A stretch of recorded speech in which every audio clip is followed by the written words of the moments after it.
Hello Gangaputra Bhishma, हमें महाराज शांतनु के बच्चों के बारे में बताओ। Tell us about his sons. Okay, so पापा के माँ सत्यवती से 2 बच्चे हुए, चित्रांगद और विचित्रवीर्य। और पापा के जाने के बाद उन दोनों की जिम्मेदारी मेरी थी।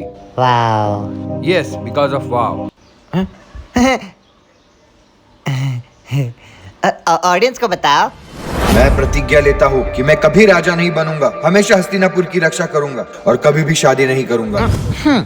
तो चित्रांगद कैसा था? चित्रांगद वॉरियर माइंडसेट का था, बहुत अग्रेसिव था और बहुत ज्यादा ईगो था उसमें। ऐसा क्या किया था उसने? एक बहुत ही छोटे से रीजन के लिए उसने लड़ाई शुरू की। 3 साल लड़ा और खुद ही शहीद हो गया। पर वो छोटा सा रीजन क्या था? एक्सप्लेन। रीजन उसे उसी के नाम का एक और राजा मिल गया था। इस दुनिया में सिर्फ एक ही चित्रांगद रहेगा। ये तो कॉपीराइट स्ट्राइक हुआ। तुम्हें नहीं लगता कि इस बच्चे का नाम विचित्र रखना चाहिए था? नहीं, हरकतों की वजह से नहीं, लड़ाई ही नहीं होती ना। But you know what Vyas, a powerful fool is more dangerous than a weak enemy. तो दोस्तों, हर लड़ाई जीतना जरूरी नहीं होता। Sorry but I would like to reframe it Vyas.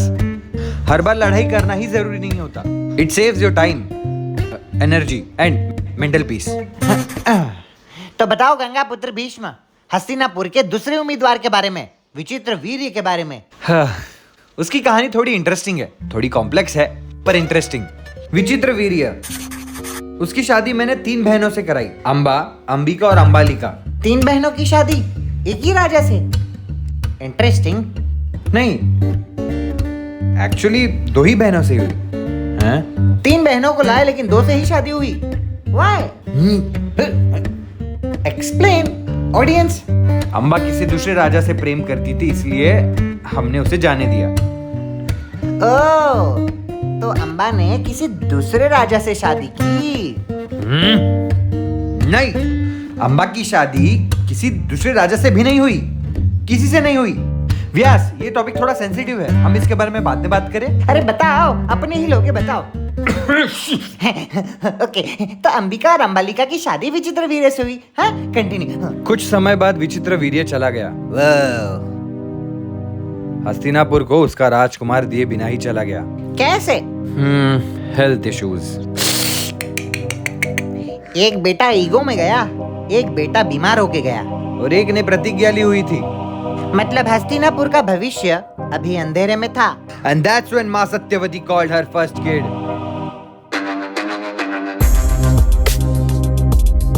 Explain, audience. माँ सत्यवती लोगों को नाव से नदी पार करवाती थी, यमुना नदी। फिर एक दिन वहां पर ऋषि पराशर आए नदी पार करने के लिए। तुम अलग हो बालिके? लेकिन मैं तो सिर्फ एक मछुआरे की बेटी हूँ। तुम्हारा नसीब अलग है। तुम एक महान पुत्र को जन्म दोगी जो इतिहास लिखेगा। पर लोग मेरी पवित्रता पर शक करेंगे तो? तुम्हारी सम्मान और मर्यादा पर कोई दाग नहीं लगेगा। और इस तरह ऋषि पराशर मेरे पिता और सत्यवती मेरी माँ बनी। और तब मैंने सत्यवती माँ को वचन दिया था कि माँ, जब भी तुम्हें मेरी जरूरत होगी मैं आ जाऊंगा। माँ सत्यवती को कोई और रास्ता दिखाई नहीं दिया हस्तिनापुर को अपना राजकुमार दिलाने का, इसीलिए माँ ने अपने पहले बेटे को बुलाया, वेद व्यास को बुलाया। मतलब रिश्ते में तो हम तुम्हारे भाई लगते हैं। और तब व्यास ने हस्तिनापुर को बच्चे दिए। स्पेसिफाइड, नियोग से। हाँ, एक्सप्लेन ऑडियंस, एक्सप्लेन। जब किसी राजा को बच्चे नहीं होते और उसकी फैमिली खत्म होने का डेंजर होता है, तब पूरी फैमिली की परमिशन से एक जिम्मेदार और योग्य व्यक्ति की मदद से बच्चे पैदा किए जाते हैं। But no emotions involve, just for duty and responsibilities. नियोग से। और तब अंबिका से धृतराष्ट्र पैदा हुआ, लेकिन अंधा। और अंबालिका से पांडु, लेकिन फिजिकली अनफिट। और उनकी दासी परिश्रमी से विदुर। लेकिन हाँ, वो फिट था लेकिन राजा बनने की योग्य नहीं था, क्योंकि वो दासी का पुत्र था। तो हमने फ्यूचर में चल के उसे राज्य का एडवाइजर बना दिया। मतलब बच्चे होकर भी राजा बनने के कोई योग्य ही नहीं था। अब तक हस्तिनापुर को संभालने के लिए कोई बच्चा नहीं था। अब तीन बच्चे होने के बाद भी राजा बनने के लिए कोई एलिजिबल नहीं। हस्तिनापुर का भविष्य अंधेरे में था। तो अब हस्तिनापुर को संभालेगा कौन, जानने के लिए बने रहिए only on psychology of Mahabharat.